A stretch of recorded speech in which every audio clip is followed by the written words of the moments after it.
All right, let's talk about one of the most common everyday things you'll do in English, making plans. Today, we're going to build your complete guide to invitations.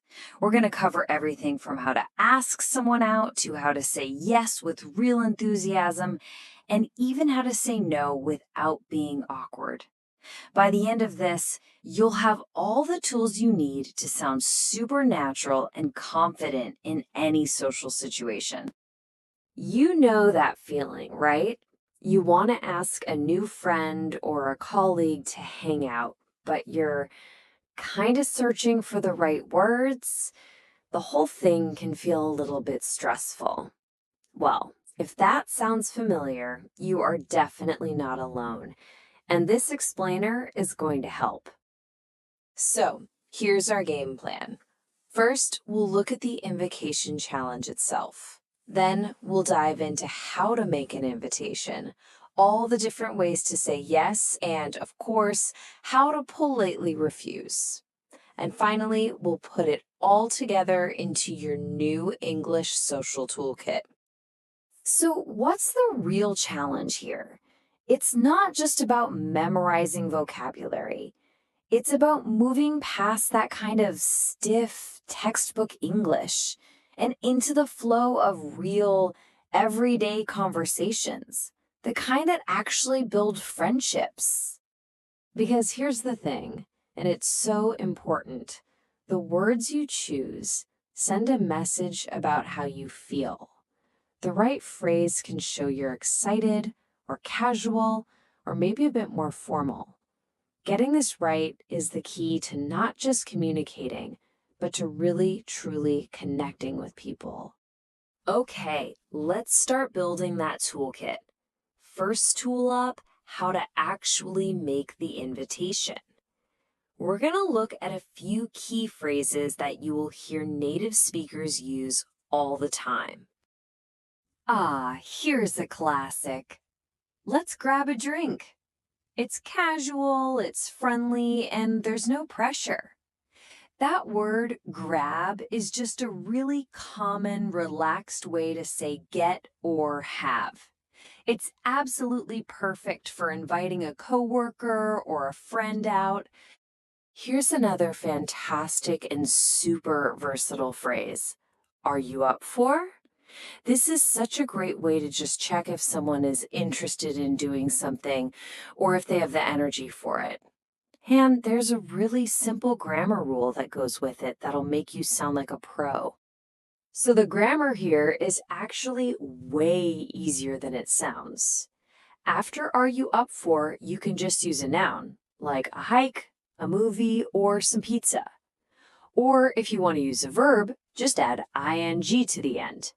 So for example, you'd say, are you up for going hiking? It's a tiny little tweak that makes a huge difference in how natural you sound. Now, this is a great example of a more detailed invitation. First, notice that little phrase, at my place. That's a very natural way to say at my house. It also introduces a cultural concept that you might not know, the potluck party. So what on earth is a potluck? Put simply, you don't show up empty-handed. The host makes something, and then every single guest brings a dish to share with the whole group. It's a really fun, collaborative way to have a party, and it's super common in countries like the US and Canada. And finally, a quick tip on sounding more relaxed. While do you want to is perfectly correct, in casual conversation, you're almost always going to hear wanna, as in wanna come along?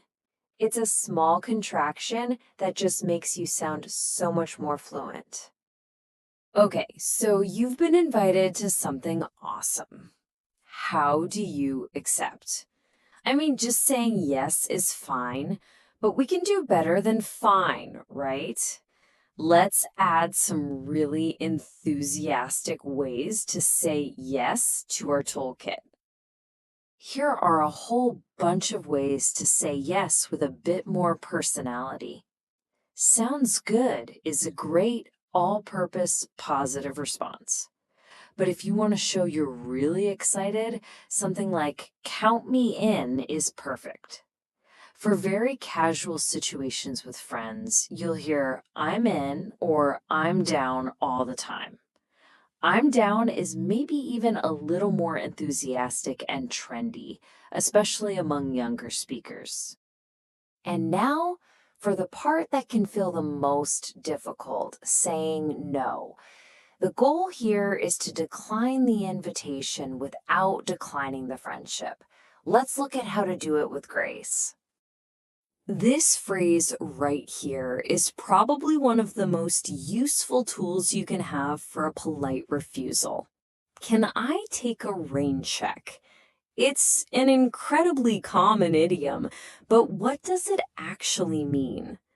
So a rain check isn't a no forever, it's a not right now. It signals that you are interested in the idea and you want to do it with them just at some point in the future. It keeps that social door wide open. This is another beautifully polite way to say no. Starting with, I wish I could, immediately shows that you regret not being able to join. It really softens the no and shows the person that you appreciate them asking. And I can't make it is just a super common way to say, I can't go or I can't be there. So, what if you want to say no, but also be a little funny about it? If a good friend invites you to do something you absolutely hate, you could try a more light-hearted approach like this. Now, obviously, this is a joke. You're not actually allergic to camping. This is a humorous, friendly way to say, no thank you, that's really not for me, without being rude. Just be sure you use this one with people who get your sense of humor. All right, we've gathered all the pieces. You now have tools for inviting, for accepting, and for refusing. You have officially built your English social toolkit. So, what's next? Don't just let these phrases sit in a notebook. Pick one or two from each category that you really like, the ones that sound like you. Practice them. Listen for them when you're watching shows.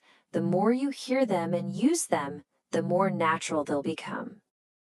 Ultimately, the most important takeaway is this. There isn't one perfect phrase. The best phrase is the one that feels comfortable for you to say and fits the situation you're in. The goal is always authentic communication. So I'll leave you with this question to think about. Which one of these tools are you going to take out of the box and use this week? Are you going to ask if someone's up for a coffee or maybe take a rain check? The first step is just trying it out.